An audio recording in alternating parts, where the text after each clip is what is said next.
if I'm gonna die, I'm gonna listen to my body tonight. They say 2,000 heroes, you body lovers at a time. So tonight, don't party like it's 1999. I'll say it one more time.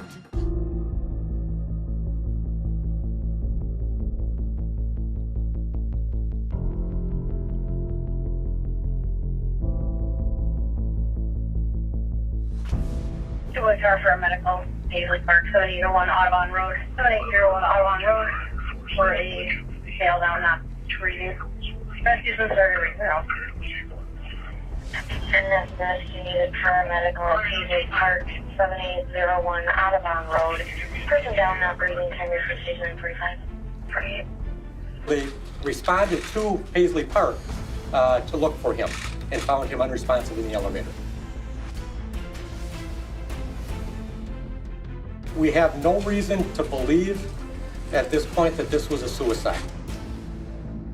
Prince transcended music. From song to song, he transformed and innovated. He was more than just an artist. He was an icon. I Want to Be Your Lover, Little Red Corvette, and of course, Purple Rain.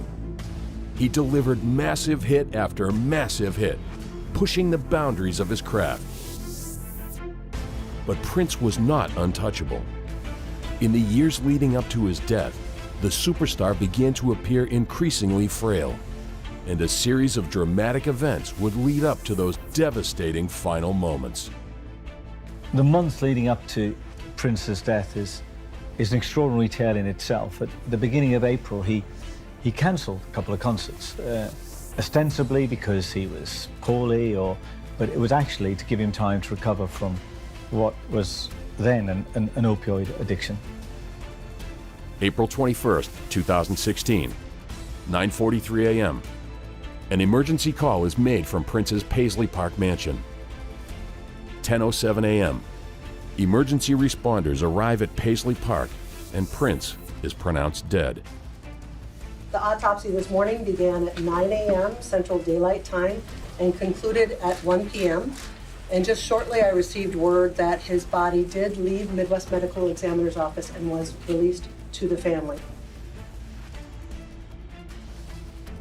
Join us as we investigate the last 24 hours of Prince.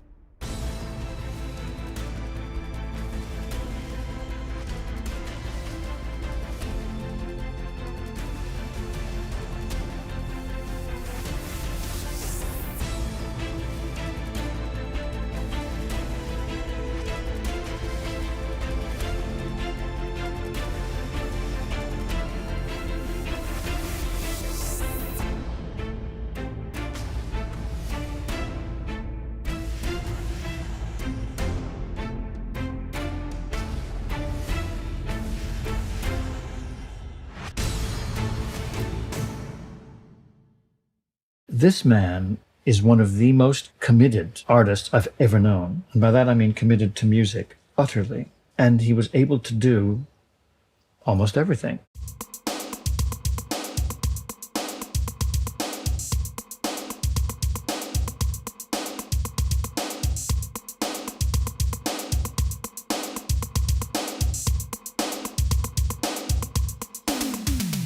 Prince's success is a testament to nothing but sheer dedication and hard work. With over 100 million records sold, 39 studio albums, and 7 Grammy Awards, his work continued to wow, shock, and surprise throughout his extensive career. To say that he was prolific would be an understatement. His genius was unrestrained, it was unstoppable. He wrote his first song when he was, I think, 7 years old, and he went on to sell over 100 million albums, 100 million albums. He became one of the most iconic artists of all time. He contributed to fashion, he contributed to film, he contributed to music. But the one constant in his life that sustained him and sustained his creativity was his work ethic. One of Prince's greatest talents as an artist was to connect, to engage, to compel. People couldn't look away from his music.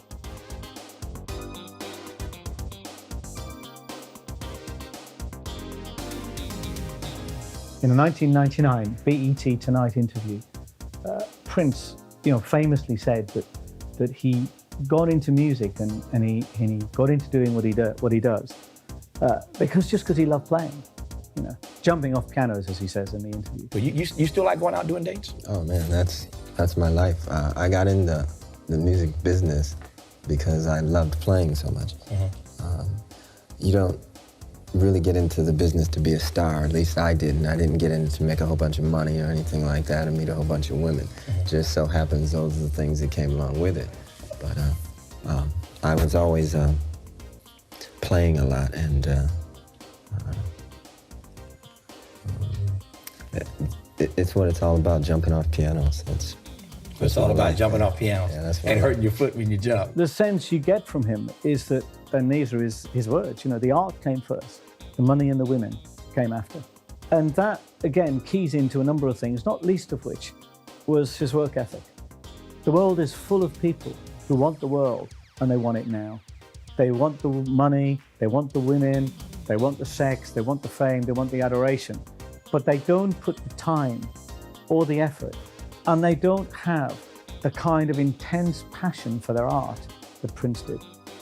And it's that line that separates genius, if you want, those who go on to become artists of the caliber of Prince, and there's not many of them around. Prince, is in a very small, thin group of the most iconic figures of 20th and 21st century art.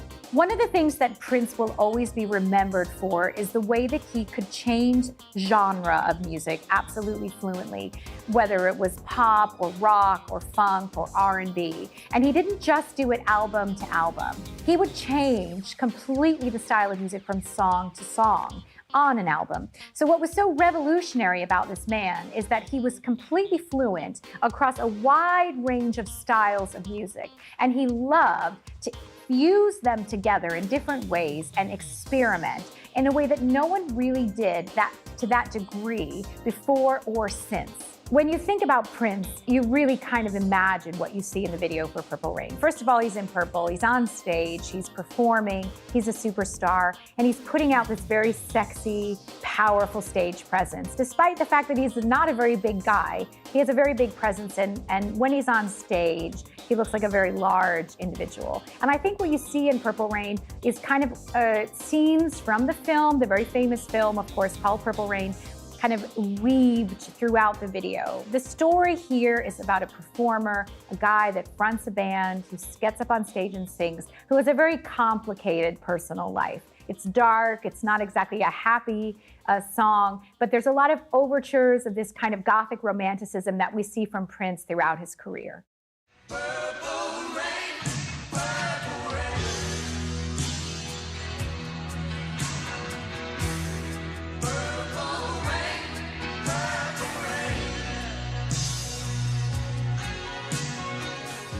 I think Purple Rain is an incredible song. It's an anthem of sorts. And, there's a lot of apocryphal imagery. Prince was asked about it many times, and he did have a real fascination at the time about the apocalypse and the end of the world. And Purple Rain is really about when the sky turned red and blue and rained purple, and it's the end of the world, and it's being with the person you love and your God at that time. That's what Prince is basically alluded to later in life.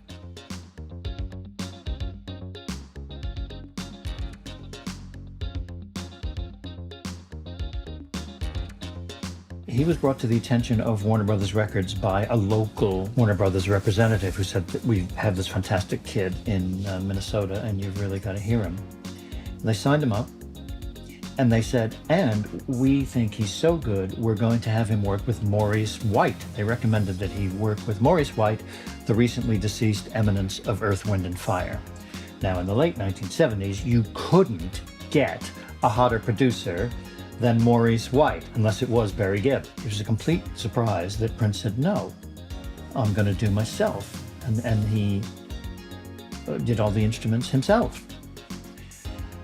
So even from the ages of 17 and 18, he was completely determined to be in charge of his own career.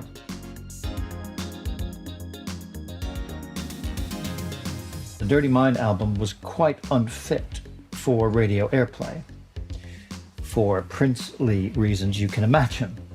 Although When You Were Mine was a great song, which has become a standard of sorts recorded by various artists, including Cyndi Lauper. And we really didn't know if he was going to put it back on the rails until Controversy came out. And now, at this point, this was 4 albums in 4 years, and this was the pace at which he was going to continue throughout the 1980s. 1999 may be called 1999, but this is a quintessential 1980s music video.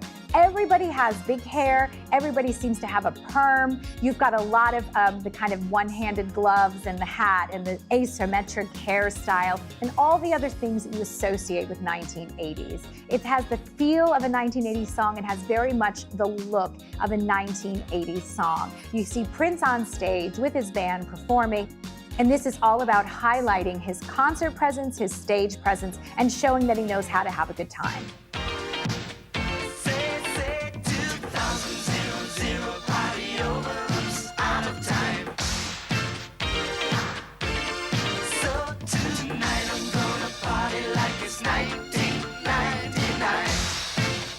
He was very much a trailblazer in so many respects. His video for Little Red Corvette, for instance, that, you know, along with Michael Jackson's Billie Jean, paved the way for black artists to be represented on MTV. Where he could innovate, he would always just want to push the boundaries. And that's the sign of a great artist.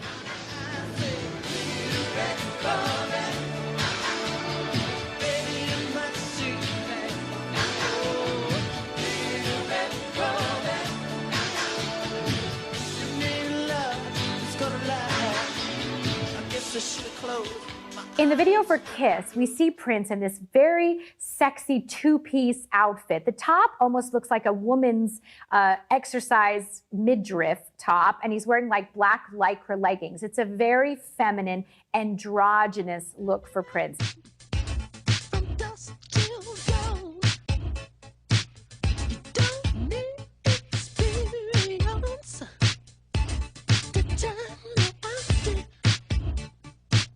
A lot of Prince's breaking down of barriers had to do with the way that he was appearing to be 2 genders at the same time. And in this video, we see him in a way kind of prancing around as if he's a very sexy woman in heels, bearing her midriff. But at the same time, he's very much a man who is masculine, who's sexual, and who wants a woman. So it's an interesting combination, and it's a motif that Prince would play with throughout his career, including ultimately wanting to be called a symbol that was both male and female. Sign of the Times was the first pop hit to make reference to AIDS, the disease of the 1980s. And he even recorded it first a year before it came out. But even after that year's wait, which nobody knew was a wait, it still was a breakthrough. That's how ahead of the times he was. In the 1999 BET Tonight interview, Prince talked about perhaps one of the most controversial things that he did was to change his name from Prince to the artist formerly known as Prince, or the artist, and he created a love symbol to represent that. And what was fascinating about what he said was, and controversial about what he said, was he described himself as a slave. And he makes it clear he's not talking about the kind of slavery that African Americans had to endure when they first came to America. That's not the kind of slavery he's talking about. He says, yes, he says, it's relative. But Prince was in a trap. Prince was under contract Prince was owned, you know. No, I can't use Purple Rain. I can't use this song. I can't sell the song Purple Rain now unless I record it again, which I have plans to do if I can't, in fact, get the master recording that I believe is one of my children, you know. So I had to get freed from the mentality of being a slave. You understand? Right. Okay, and that's not to equate myself with the same situations that we suffered coming to this country, but you know, everything is relative. If you are owned, you are owned. If you can't do everything that you want to do, if there's a ceiling and you're not allowed to go as high as you can go, you are in fact a slave. Rather tellingly, he says, if you're owned, you're owned. And if you can't do everything you want to do, then you're a slave. And that sums up both Prince's desire to control his own destiny and his obsessive compulsion to be the best possible artist that he could be, which is that kind of rare drive that only artists of the caliber of Prince and only an artist like Prince could do. That is what made him what he is. It's that determination to be free, to express himself and push whatever boundaries he wants to push in his own way and on his own terms. And for somebody as creative and as controlling as Prince, the idea of being denied that freedom would indeed have been, quite rightly described, as a kind of emotional or creative slavery. And that's what he was driving at. And he didn't just want it for himself. He would have wanted that for any artist. He would not want to see any artist unable to express himself or herself to the absolute pinnacle of their creativity. He understood what makes great art, and he was determined to have the freedom to pursue it on his own terms. February 4th, 2007. At the Super Bowl in Miami, Florida, Prince delivers what is regarded as the greatest Super Bowl halftime show of all time. Prince's Super Bowl performance in 2007 is widely believed to be the best and greatest Super Bowl performance of all time. Critics absolutely were blown away by his stage presence and the magnificence of his performance. You have to picture the scene. It's in Miami and it is pouring rain. It's one of the only times it has poured rain at halftime in the Super Bowl in history, if not the only time.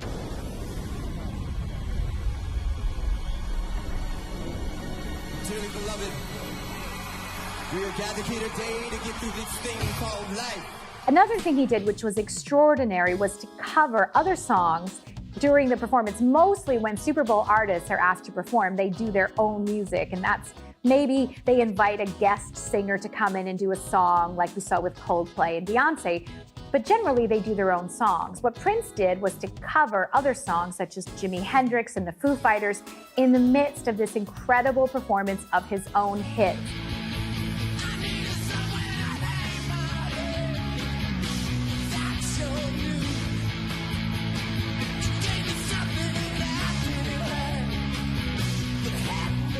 And everyone was incredibly excited to see Prince show up, standing outside, getting completely soaked, and yet didn't take away an ounce from the high-powered energy and sheer amazingness of his performance.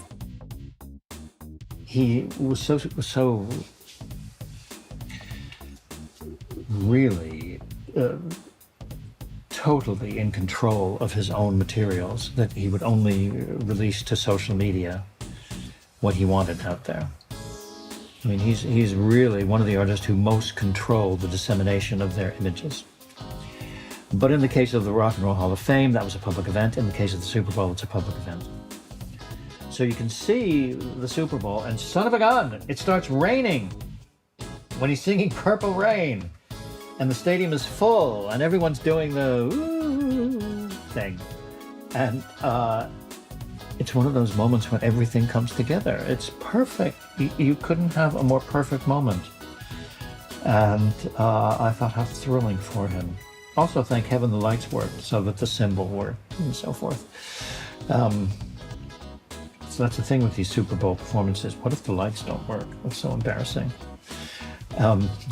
But it worked. And that was a great one because it was an artist who was doing a greatest hits set, a heritage artist. It wasn't somebody who was bound to have a success because they were doing Uptown Funk, which had been the hit of the year. It wasn't like a Top of the Pops type thing. It was, here's a great artist doing his thing.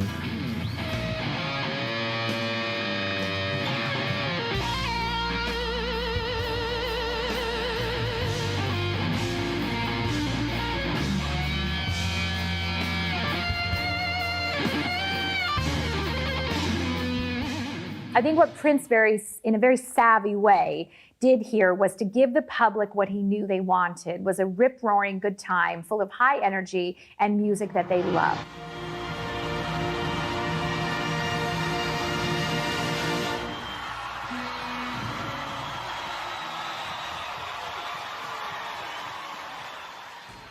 Gladwell's theory of the 10,000 hours, that is to say that even the most talented people get better and refine their art through just doing something for 10,000 hours.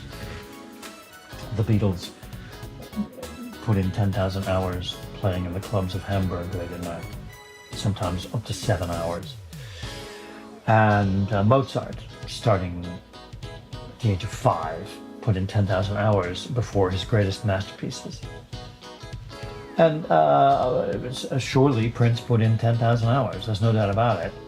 And he was putting it in from an early age. Remember, both his parents were musicians. And he loved all kinds of music. One of his best quotes was that all my friends like a certain type of music, but I like all types of music. I listened to James Brown and Fleetwood Mac. And that helps explain why he appealed to the broadest possible audience. When you hear a foreign language spoken in the home growing up, you can speak it as an adult. And by listening to all these forms of music during his formative years, Prince could speak them all.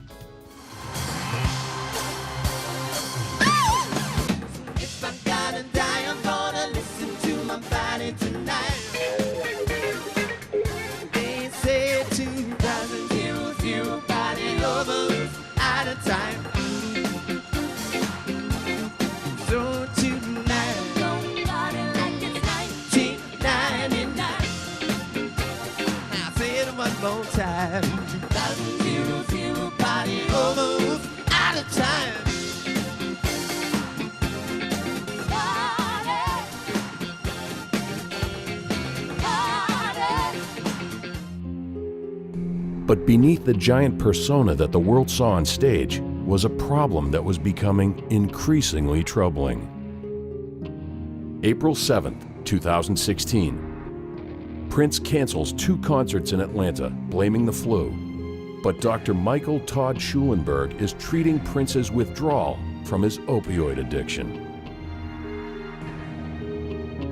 For Prince, like for others before him, the doctors who administered those drugs to him were little more than legalized drug pushers.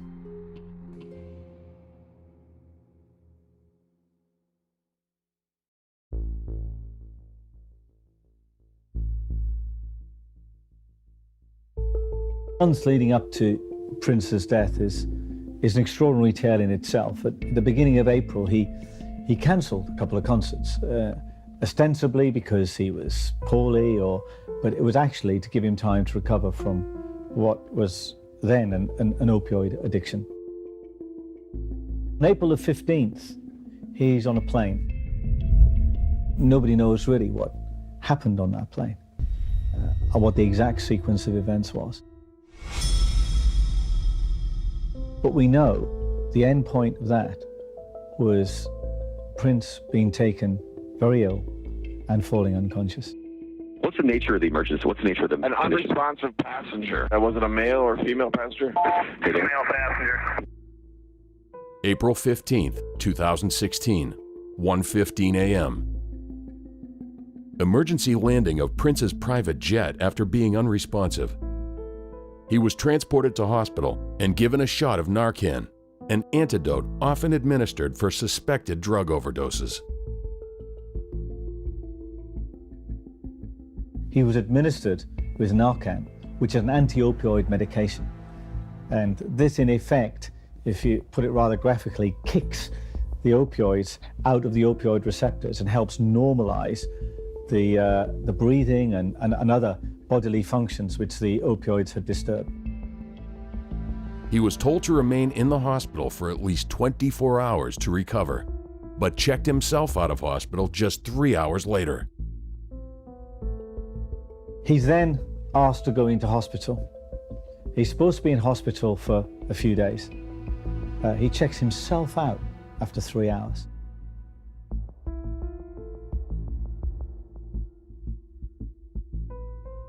I think to understand addiction, you first of all have to understand how the reward circuitry in the brain works. So, in a nutshell, a rather simplified nutshell, what happens is you have the ventral tegmental area, which is somewhere down here, and that releases a neurotransmitter called dopamine. The dopamine then goes up to nucleus accumbens, which is to do with motor function and motivation, and then that goes through to the prefrontal cortex. So in a very simplified way, addiction starts with a release of dopamine, goes to the nucleus accumbens and into the prefrontal cortex. Now, reward circuitry in the brain has enormous evolutionary advantages. Okay? We have to want food, sugar, salt, pleasure. All these things have great survival value for us as a species.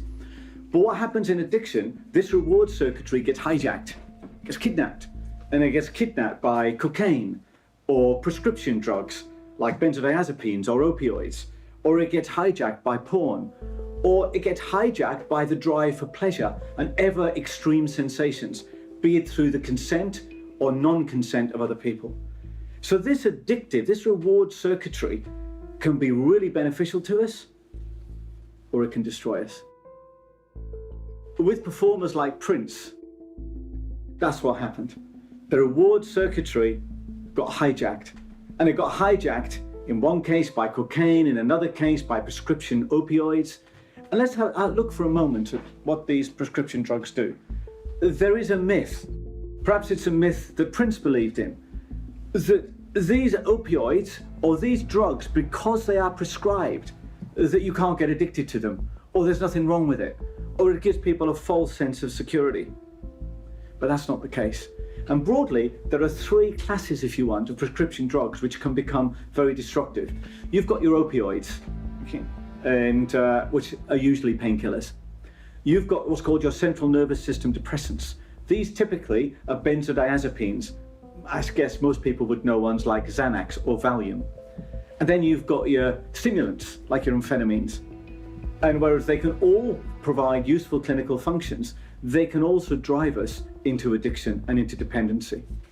And what happens in dependency is this: because dopamine is the insatiable neurotransmitter, it can never get enough. It never stops wanting more. And what happens is eventually the reward system of the brain becomes completely depleted, exhausted. So if you want, addiction goes through 4 phases.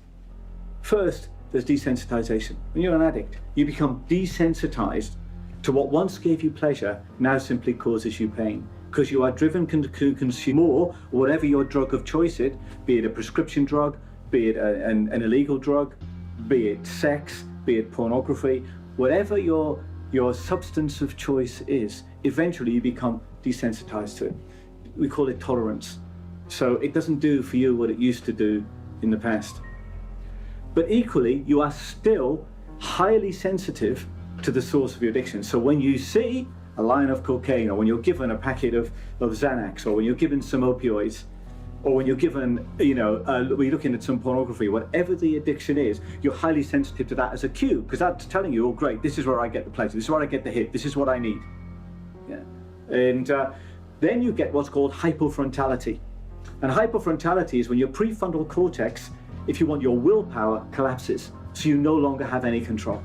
And so the prefrontal cortex effectively becomes disabled.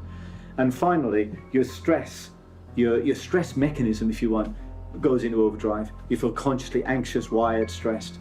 So desensitization, sensitization, hypofrontality, and really a dysfunctional stress system. That's addiction. And they call it, in essence, there's the 3 C's, if you want, of addiction. The first C is the craving, the dopamine. Give me more, give me more, give me more. Then you've got the loss of control, and then you have the negative consequences on your life. The fundamental thing about addiction and about the way dopamine works is it's the search for novelty. We always want something new. So what one line of cocaine or one or 2 or 3 opioids did for you yesterday, they won't do it today, and they won't do it tomorrow. So you have to have more.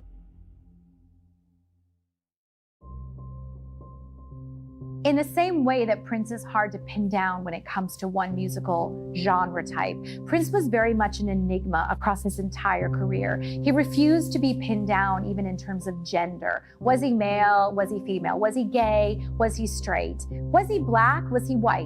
He was definitely black, but in some of his videos, he has so much face powder on, he looks completely white.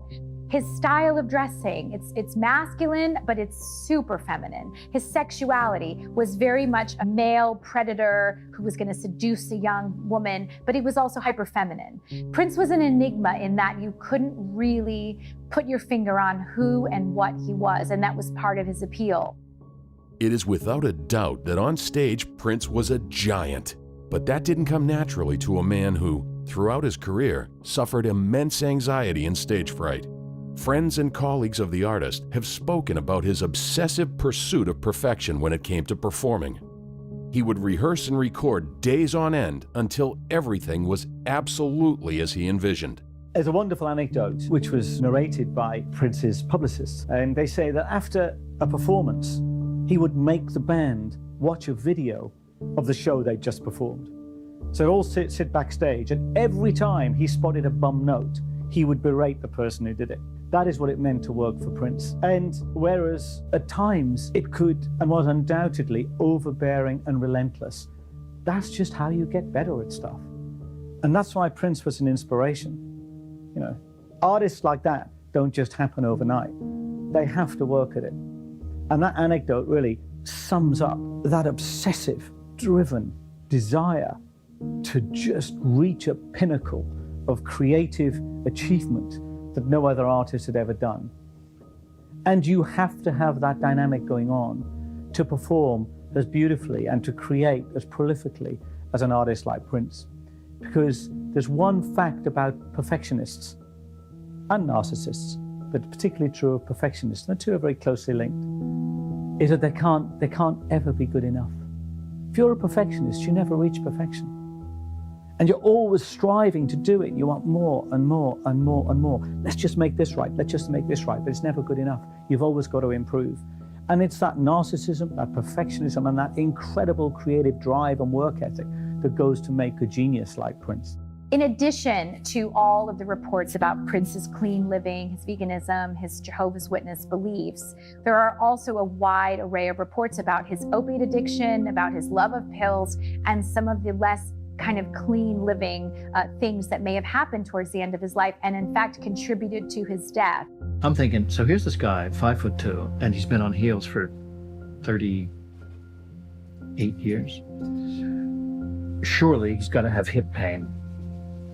And he's taking painkillers. Well, I could easily understand an addiction to painkillers or an overdose to painkillers. Dr. D, who claims to be Prince is a drug dealer, and again, we don't know whether this is the case or not, said that he never met anybody who suffered as much stage fright as Prince. And this ties in to the narcissism that was at the heart of his personality. The man who, on the one hand, has to be bigger, greater, and grander than the rest, carries that private vulnerability, that naked, raw insecurity, which is part of the drive that makes him perform. The man who, on the one hand, is too frightened to go on stage, yet when he's on stage, he's too obsessive, too driven to come off it. That combination is toxic, as well as responsible for the work of so many great artists. And perhaps that's what artists like Prince, that's the price they pay for the creativity. It's the Faustian pact, if you want, that they make. Give me my creativity, give me my art, and I will give you my life. So if Prince used drugs, either prescription or illegal, his publicist, Chris Poole, his former publicist, Chris Poole, suggested it wasn't for recreational use. It wasn't because he wanted to get high. It was to feed the monster that was within him, which is what drove his creativity. It was to feed his creativity.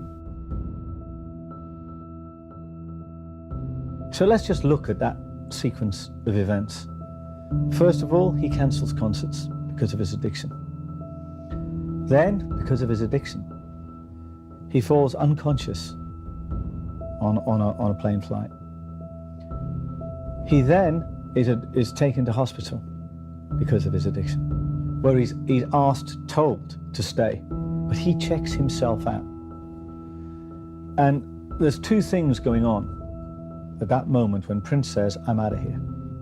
One is his intolerance of being told what to do.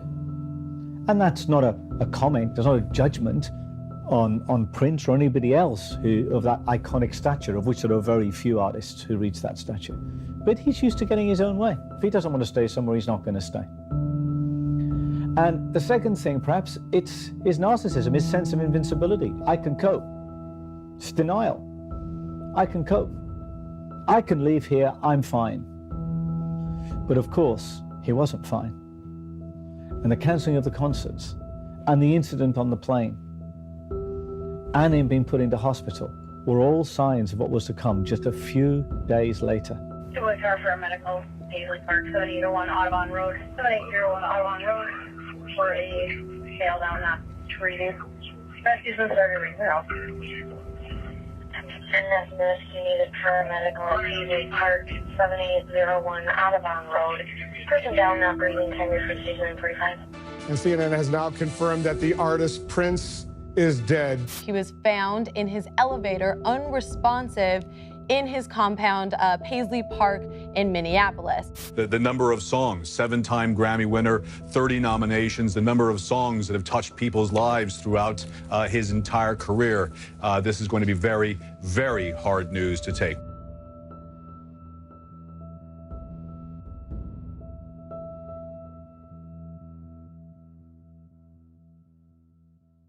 April 16th, 2016. Prince holds a party for close friends at his Paisley Park mansion. He shows off his new purple instruments.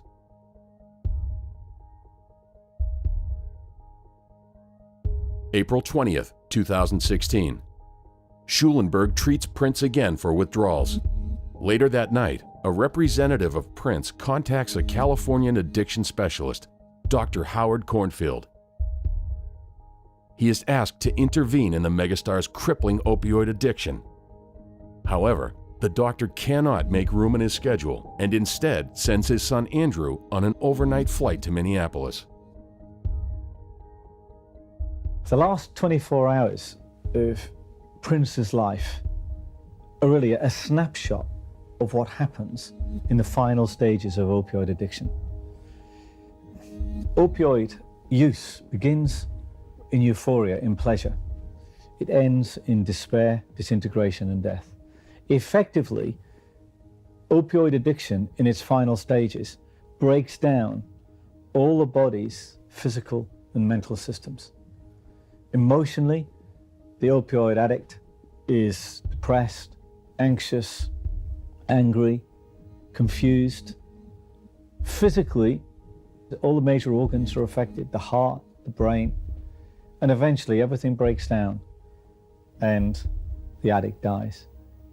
So if we look at what happened to Prince during these last 24 hours, it begins with a representative, one of his representatives, calling for a specialist to come over from California to help him deal with this addiction, because obviously people are noticing it's in its final stages and he needs help. And what is extraordinary is that the specialist himself doesn't come because he's busy, can't make it. So he sends his son.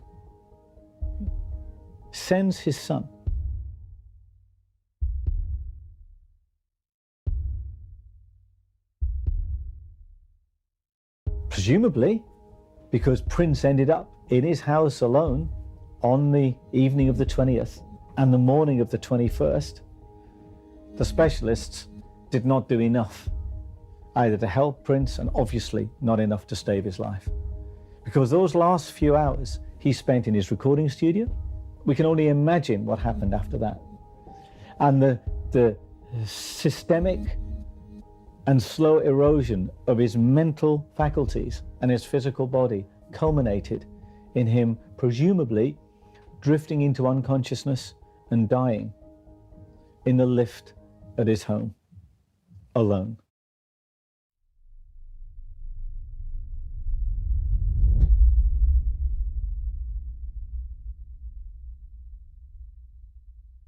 April 21st, 2016, 9:30 a.m. Shortly after arriving at Paisley Park, Andrew Cornfield, along with Prince's longtime friend and personal assistant, Kirk Johnson and Maren Kekure, go looking for the superstar.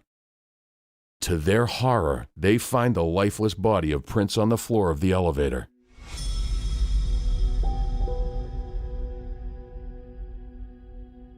"9:43 a.m. An emergency call is made from Prince's Paisley Park mansion. Two-way car for a medical, Paisley Park, 7801 Audubon Road, 7801 Audubon Road, for a tail down, not treating. Rescues and started reading out. And that's nurse, you need a paramedical at Paisley Park, 7801 Audubon Road. Person down, not breathing, time for station in 45. 48. CPR started. 10-4 CPR started, 9:49. 10:07 a.m. Emergency responders arrive at Paisley Park, and Prince is pronounced dead. Schulenberg arrives at some point before police show up and tells an investigator that he was there to deliver test results to Prince, according to a search warrant. He also tells the investigator that he had prescribed oxycodone to be filled at a local pharmacy. When police search the property, they find hundreds of pills in the singer's home. Recently released police footage shows Prince's Paisley Park mansion as it was on the day he tragically died. Images have also been released showing several different marked and unmarked medicines, as well as an unidentified white powder.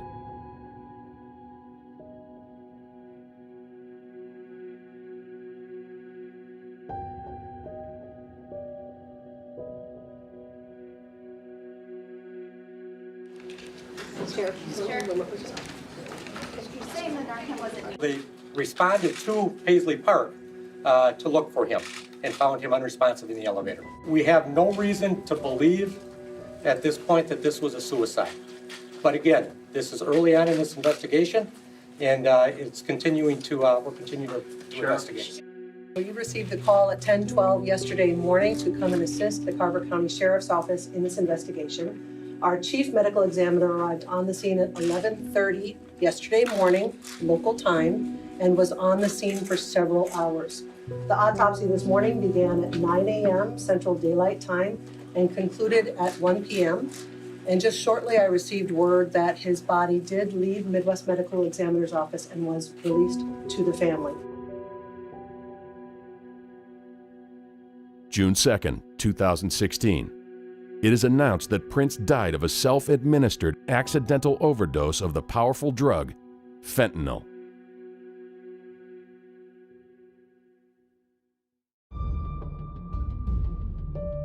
So the last moments of Prince's life was spent in the lift at his home. And it's said that he overdosed on fentanyl. Now, fentanyl is a synthetic opioid. It's like 50 times more powerful than morphine. It's an incredibly potent opioid. And it's used for, as all opioids are, principally for pain relief. And, but what opioids can do is they can slow the breathing, can slow the body's system down, can lead to lightheadedness, can cause you to faint, drift into unconsciousness, coma, and death. So we can speculate that maybe Prince left the recording studio feeling faint, perhaps lightheaded, maybe a bit unsteady on his feet, thinking he might just take himself to bed, rest, sleep it off, get up the following day and continue what he was doing. Because he was notorious for his work ethic. He would work, all hours God sends. He was an incredibly resilient and ferocious in his work ethic. But he may have felt it was too much, so he may have felt tired, sleepy, exhausted. Maybe he got in the lift, who knows? He may just have rested against the side of the lift, the back of the lift, and thought, oh, I just feel tired. And he may have drifted into unconsciousness, then drifted into a coma, and then died. And that's probably the most likely sequence of events that would have made up the last moments of Prince's life.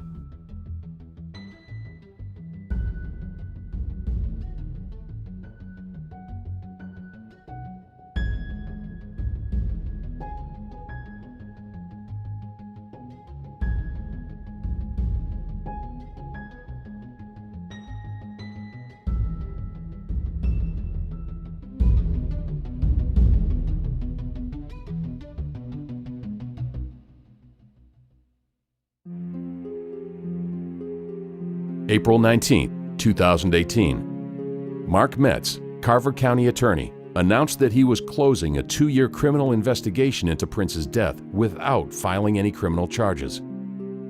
Metz stated that investigators were unable to develop credible evidence documenting the source of the fentanyl that killed the musician, who likely believed he was taking a prescription painkiller. In fact, the pills he took were counterfeit Vicodin. A civil settlement was reached with Dr. Schulenberg, who admitted prescribing Percocet to Prince's close associate, Kirk Johnson, knowing that it was, in fact, intended for Prince. For Prince, like for others before him, the doctors who administered those drugs to him were little more than legalized drug pushers. And it's crucial for us to understand that however rich you are, however famous you are, we all have the same brain, we all have the same nervous system, we all have the same appetites, the same hungers, the same capacity for excess, and the same capacity for self-destruction. And those who are the most narcissistic, which tend to be performers, need protection from themselves, and Prince didn't get it. Even when, in the last 24 hours of his life, they tried to get a specialist over to him, and the specialist never came.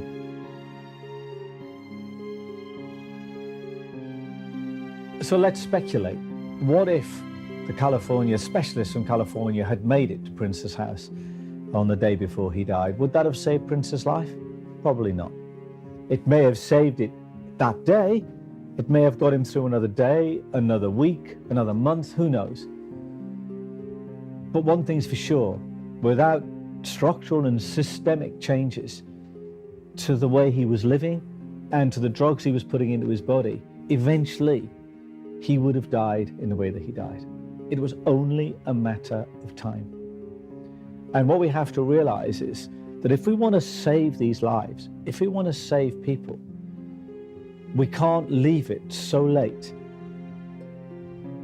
and so hopelessly late that it's almost impossible to save them. We have to intervene earlier than that. And what's very difficult with a man like Prince, who was notoriously private, notoriously controlling in his behavior, is how do you get through to someone who is rich, famous, powerful, narcissistic, and controlling?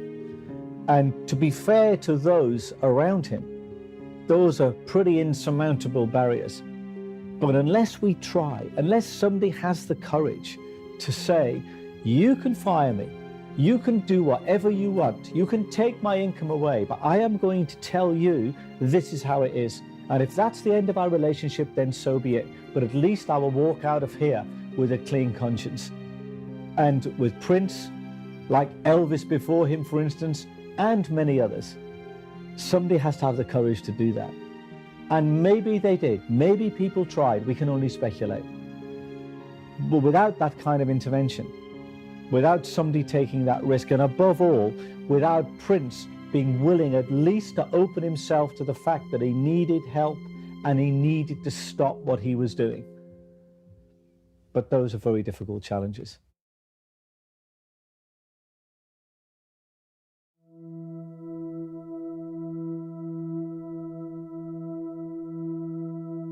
He was supposed to live till he was in his 90s, you know, doing concerts and joy. I mean, he just is all about joy, and he brings so much joy to so many people. He loved to connect with you through the music. I mean, the Prince fans, all of the Prince fans, they know what I'm talking about. Everybody feels like they have. If you are a Prince fan, you feel like he has spoken to you. He's known worldwide, but he is a Minnesotan, and we're all from Minnesota, and when you lose one of our own, just like Kirby Puckett, you got to show up and show respect. He put everything he had into the music, everything. I mean, he lived at his studio, so, I mean, he just put everything that he had into it, and he took stories from people's lives, from his own experiences in life, and put it into his music. And I think that's why the world just related to him, not so much as just a black artist, but as an artist in general. I mean, he had one of the, this is the most, you see all these people together and they are all united together to come. I think the world's gonna take a break from all the stuff that's been going on and just remember somebody that deserves it and has been there for everybody. I mean, he did a lot of children's events, a lot of, disability events, and, he just put everything back into the community. He used to just pop up at the Chanhassen Theater, and he would pop up at the McDonald's. He loved McDonald's. So I think just a little break for everybody, for all the hate that's out there right now, to just reflect on this time.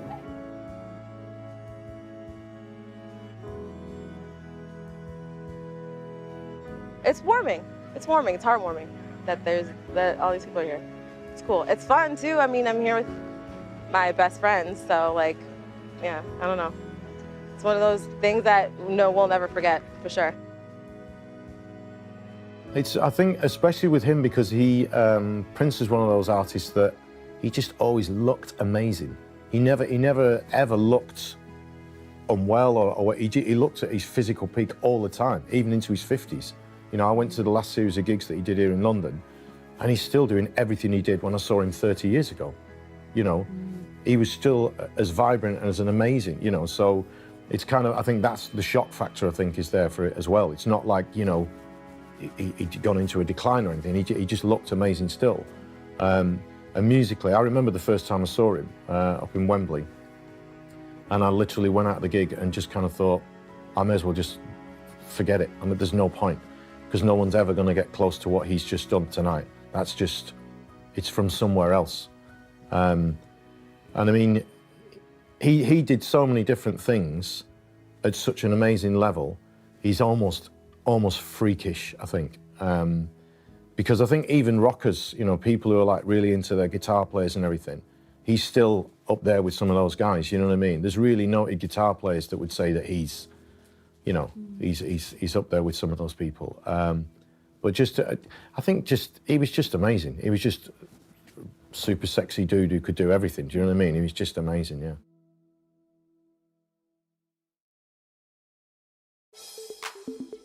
Here's a person who combined elements of James Brown with Jimi Hendrix and did it at the highest level of the world.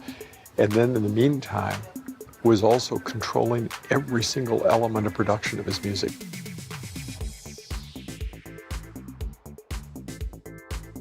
To sum up Prince's legacy would be about his sheer raw talent, a guy who could play every single instrument on every single track, on every album, who released 39 albums in his career and left thousands of songs in a vault in his home on his death. I get the impression that no one need worry that they did not get the best of Prince. Because the best of Prince, it would appear to me, was not what he held back, but what he gave out. So in fact, we all got the best of Prince.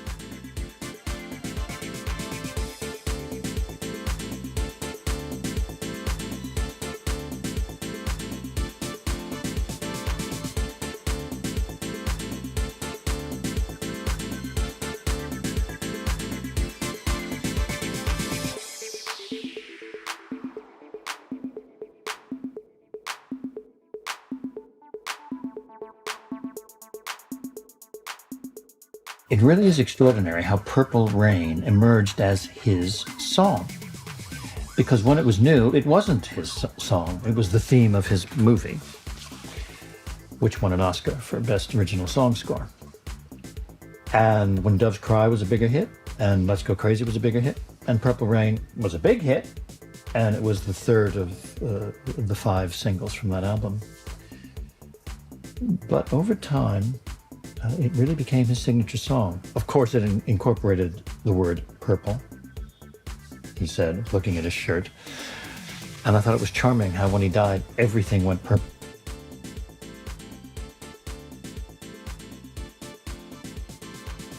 The world is full of people who want the world, and they want it now.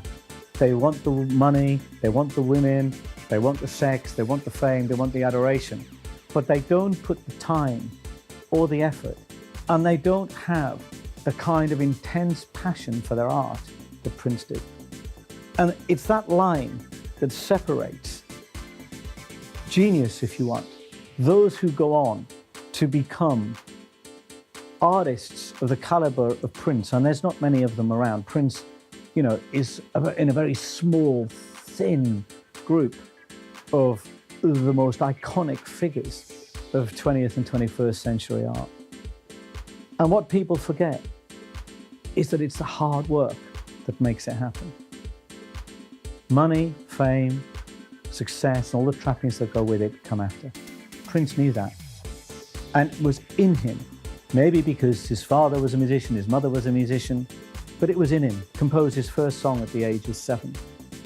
When you have that kind of drive in you, and you are able to sustain it, and you are determined to sustain it, and you work harder than anybody else works, that is what will make you successful.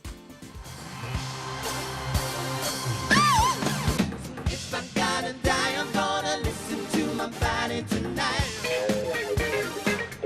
They say 2,000 years, few body lovers at a time. So tonight, don't party like it's 1999. I'll say it one more time. 2,000 years, few body lovers at a time.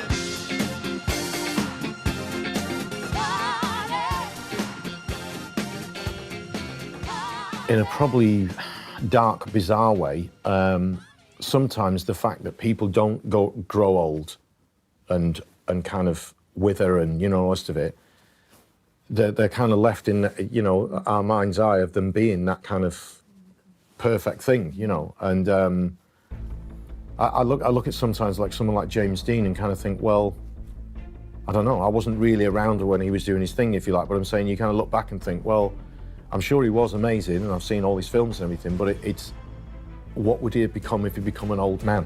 Do you know what I mean? And it's that, I don't know, you know, I think that's the thing with Elvis for me, it's a little bit sad, is that most people, or a certain generation of people, think of Elvis in the white suit, being a bit overweight and kind of forgetting his lines. And when you go back to the moments when he was like a god, he was just unbeatable, you know, so, and I think Prince, you know, in my mind, will always remain that guy that I saw at Wembley that night, you know, who I just couldn't get anywhere near, you know. The loss of a cultural icon such as Prince rocked the world. But perhaps most unsettling of all is that he was completely unaware that the medication he was taking was something much more dangerous.